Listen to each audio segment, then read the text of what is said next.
On the outskirts of Newark, Ohio, right around the bend from the Chipotle and the grocery store, there sits something incredible. No, not the Ford dealership or the car wash, although I'm sure those are nice too. It's something more profound, something eternal. Blink and you could miss it. Nestled among streets of suburban homes and a well-cut golf course, a sacred and special site has stood the test of time. So special, in fact, that the site has earned World Heritage status from the United Nations Educational, Scientific, and Cultural Organization, or UNESCO. I'm talking about the Newark Earthworks, the largest set of geometric earthen enclosures in the world. Didn't know that such an incredible feat of human achievement existed right here in Ohio? Then join us as we explore the history, construction, and conservation of this hallowed site.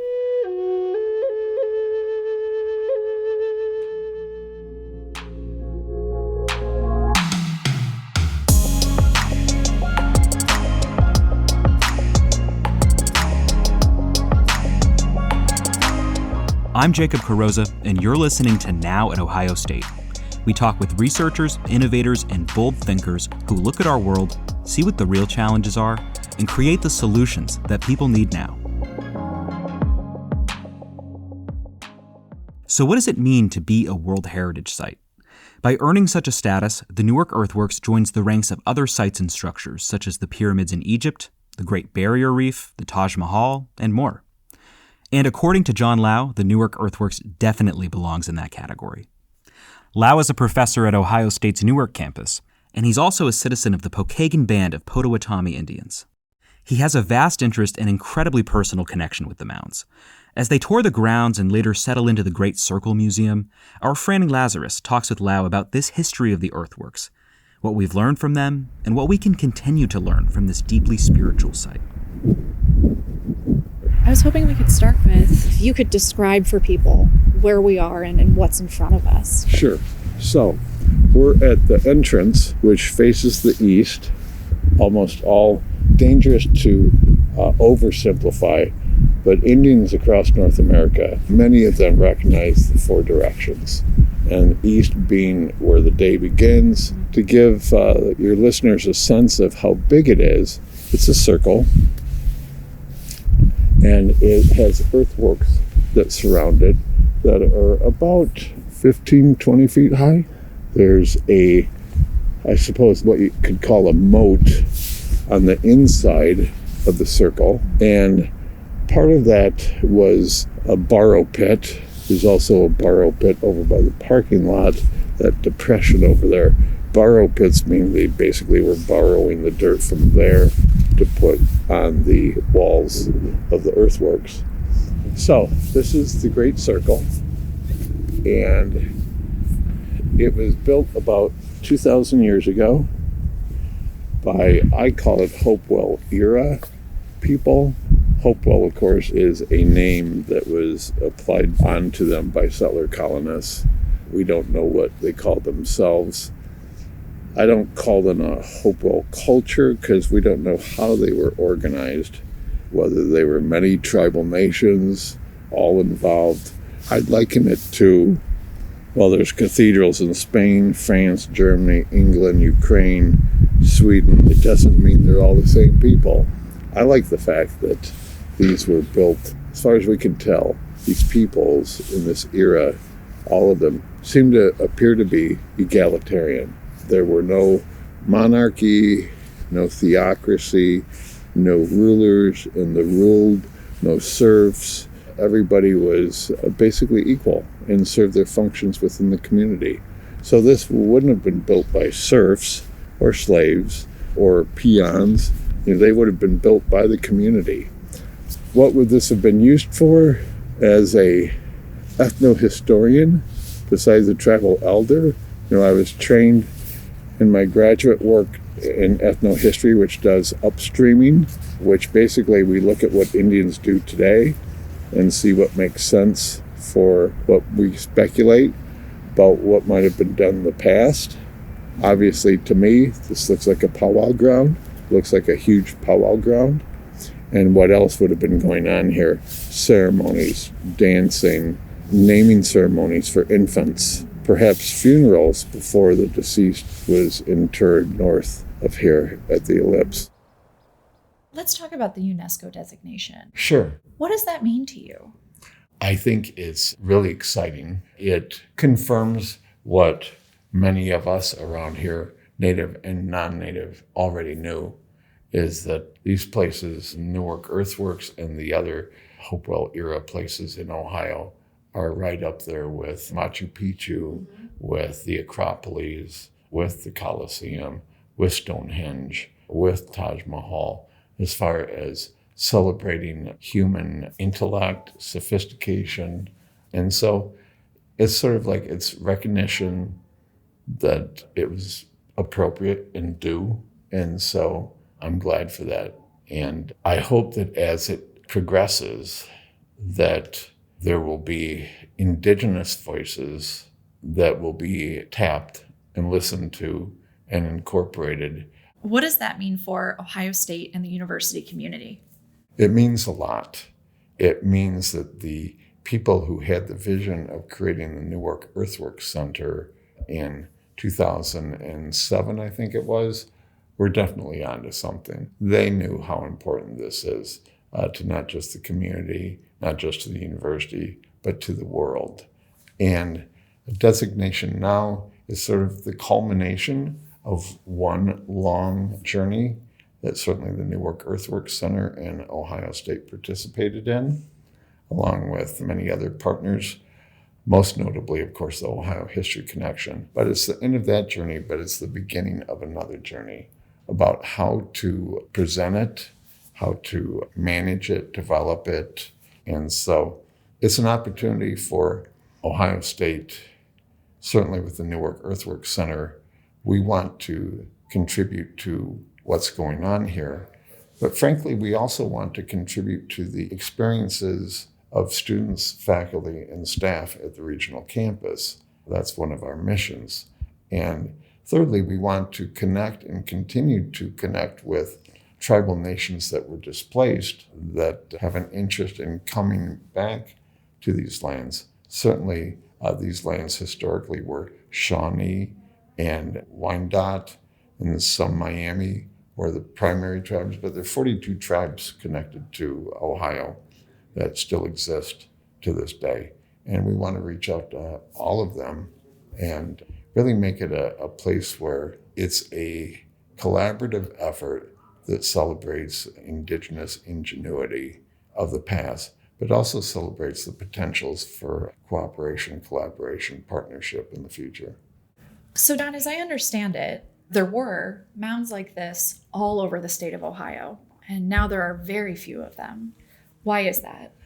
Primarily, and you're right, there may have been thousands, and a lot of them were in places that were inconvenient for settler colonists. And so when they built the canal system, for instance, that's when the ellipse here of the Newark Earthworks complex was destroyed.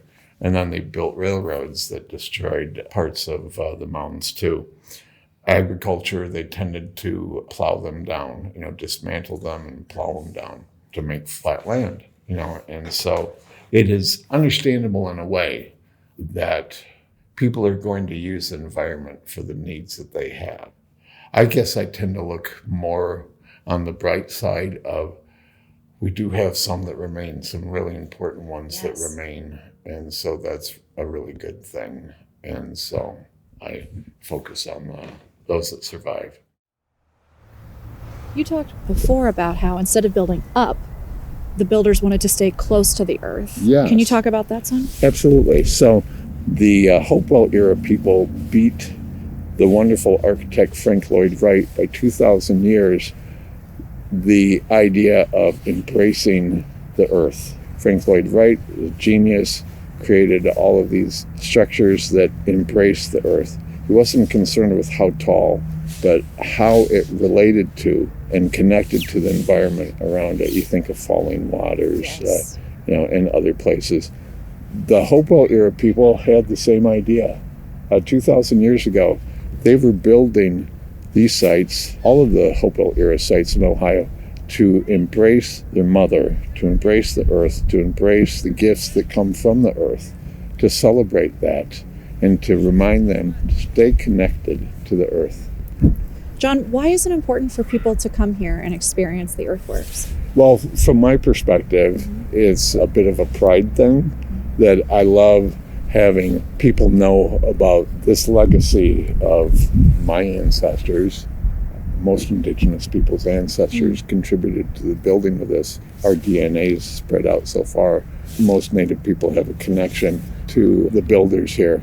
To also dispel or disrupt the stereotype that Indians were savages wandering around, half naked, some kind of slums in the wilderness kind of thing, is that these were sophisticated people with sophisticated knowledge, living sophisticated and complex lives, just like everybody else. And I think perhaps they get connected to the environment. Think about, well, these people were connected to their environment. And as they may mull this over, is that what are my connections to the environment? I sort of if we just live lives where we're just one foot in front of the other and our eyes down and we never pay attention, or we're busy looking at our phone. Look at what people were doing 2,000 years ago. And that applies to all the UNESCO World Heritage Sites, right? Whether Machu Picchu or the Acropolis or the Colosseum or, all of them. It's just a really special place and reflects well on when we cooperate what we can accomplish. John, thank you for hosting us today. This has been a wonderful experience. Thank you, Franny. It's my pleasure.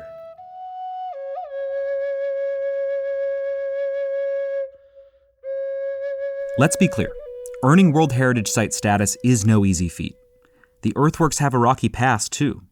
There have been legal battles, restrictions on visiting, struggles between personal, private, and state officials. Many people put many hours into raising awareness of the earthworks, all in an effort to help it achieve such a status. Two of those individuals are Christine Ballingy-Morris and Lucy Murphy. Ballingy-Morris is a professor emeritus at The Ohio State University in the Department of Arts Administration, Education, and Policy. She was also the former American Indian director and the founding director of the Multicultural Center. Murphy is also a professor emeritus from the Department of History at Ohio State and one of the founders of the Ohio State University Newark Earthworks Center. These two have been there through all the ups and downs, supporting the earthworks and fighting for its recognition. Again, our Franny Lazarus sits down with the two to discuss the efforts it took to get the designation and what being a World Heritage Site means for the future of the earthworks. Lucy, Christine, thank you for joining me today. Let's go back to last summer. There were 8 sites in Ohio selected to be part of a UNESCO World Heritage Site designation that includes the Newark Earthworks. What did that moment feel like? I cried because I never thought that would happen. And I just thought of all the disappointments that had occurred during this time, the 27 years of going after this, and also the good times, and how much it was all worth it because this had actually happened. Attending the World Heritage Organization meetings and listening to everybody, I saw it slowly slip away from my cause or our local cause to being a regional cause, and now it's a world cause. And I went from crying to texting. Lucy? I got choked up too, and then I was hallelujah. I was so excited, and I knew so many other people that were so excited. We were just ecstatic that this had finally come about after so many years of activism and so much work. And of course, as Christine says, it became a larger and larger project. So now, hopefully, in the coming years, the public will be able to visit, and no doubt the Ohio History Connection will be developing new and improved, wonderful interpretive sites and museums and activities and so forth. A lot of people will be learning about the amazing people that built the earthworks. The campaign to raise awareness about the Newark Earthworks is partly a story about collaboration. You've talked about Ohio State, Denison, local community members. What was that work like? It was challenging. It was interesting. For listeners who don't know, the ancient octagon mound has a golf course on it. And the golf course doesn't own the site. The site is owned by the Ohio History Connection. And that site was leased to the country club, the Mound Builders Country Club, in 1910, before the Ohio History Connection even owned the site. It's a complicated history. So the Mound Builders Country Club had increasingly over the years made it more and more difficult for professors, scholars, members of the public to visit the site because they felt a sense of ownership of it. So it's been since about 1999, about the year 2000, when a number of us in the central Ohio area, especially around Granville and Newark, felt that it was time to take some steps to try to open up access to the public. And that's when we started meeting, creating a group called Friends of the Mounds and putting pressure on the Ohio Historical Society to do something to make this place more accessible. Another thing that we did that was really interesting is that we started to publicize information about how wonderful these earthworks were, because a lot of people didn't know. And we invited speakers to come from far and wide to come and talk about American Indian studies. And then we would show them the earthworks. And we would also give presentations. Christine was very active in bringing in artists and scholars. And she also wrote and published about the earthworks. Lucy, when you got here, you said that there was an update on what was happening with the Octagon and the Mound Builders Golf Club. Can you talk a little bit about that? What has happened is the Ohio History Connection brought a suit to get the Mound Builders Country Club to give up their lease. And the court ruled in 2022 that, in fact, they could use eminent domain to make the Mound Builders Country Club leave the site. They appealed, and they appealed, and they appealed. Okay. And on April 16th of 2024, the Ohio Supreme Court denied the most recent appeal, which hopefully is the last one. And the case will now go back to the lower court in Newark, and it will be adjudicated how much the Mound Builders Country Club will have to be paid by the Ohio History Connection. And once that is determined, then they will leave, and the Octagon Memorial Mounds will be able to be liberated and will be available for people to view at any time, with the understanding that the Ohio History Connection will be supervising the site. What do you want people to know about the earthworks? What I want people to first understand is these are sacred sites, and you need to walk in a sacred way and understand in a respectful way, and not to walk on them unless they are told they can, because they are sacred. I want people to know and to learn from it. And it's our job to do that. And it's the Ohio Historical Connection's job. And it's the Native people. All of us need to really be a part of the educational programming that needs to occur in the next few years so that they understand what they're seeing and to feel what they should be feeling when they are in those sites. Lucy, what about you? I want people to understand that the Newark Earthworks inscribe on the earth an amazing amount of knowledge that ancient indigenous people had, and their understanding of their place in the cosmos, in the world. When you go to the Octagon, you will learn that it is a huge lunar observatory, which records on the Earth the motions of the moon over an 18.6-year cycle. It's a place that demonstrates that these ancient people were scholars and scientists who had studied the Earth and its relationship to the sky and the heavenly bodies for centuries in this place. And they also had learned an amazing amount about mathematics and geometry. And so when we get to understand the earthworks, we are amazed by the sophisticated geometry inscribed in this site. And also to understand that people came to the earthworks from hundreds and hundreds of miles away. We have evidence that this was an enormously important place of pilgrimage. You could say that 2,000 years ago, Ohio was one of the most important places in North America, if not the most important.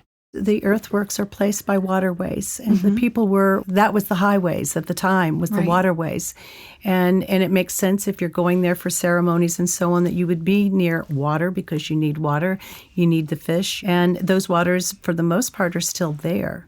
And so you get an idea of the way they travel. That's fascinating. Yeah.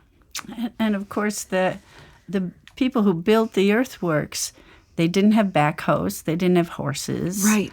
They built the earthworks by people carrying baskets of earth, of dirt, and moving it from place to place to create these amazing earthworks. Well, congratulations to you both, and thank you for coming today to talk to me about it. Thank you for having us. Thank you.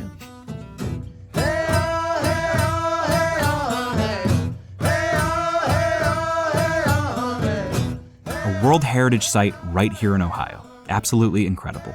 These mounds, overlooked by many for so long, are staggering.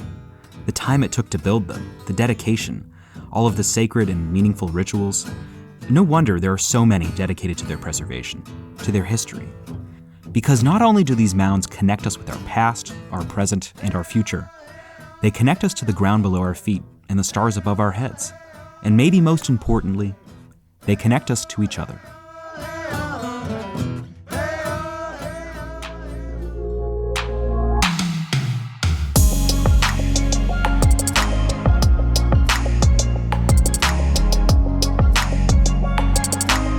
Now at Ohio State is produced by The Ohio State University's Office of Marketing and Communications. For more information, visit us at go.osu.edu/now. I'm your host, Jacob Carosa. Thanks for listening.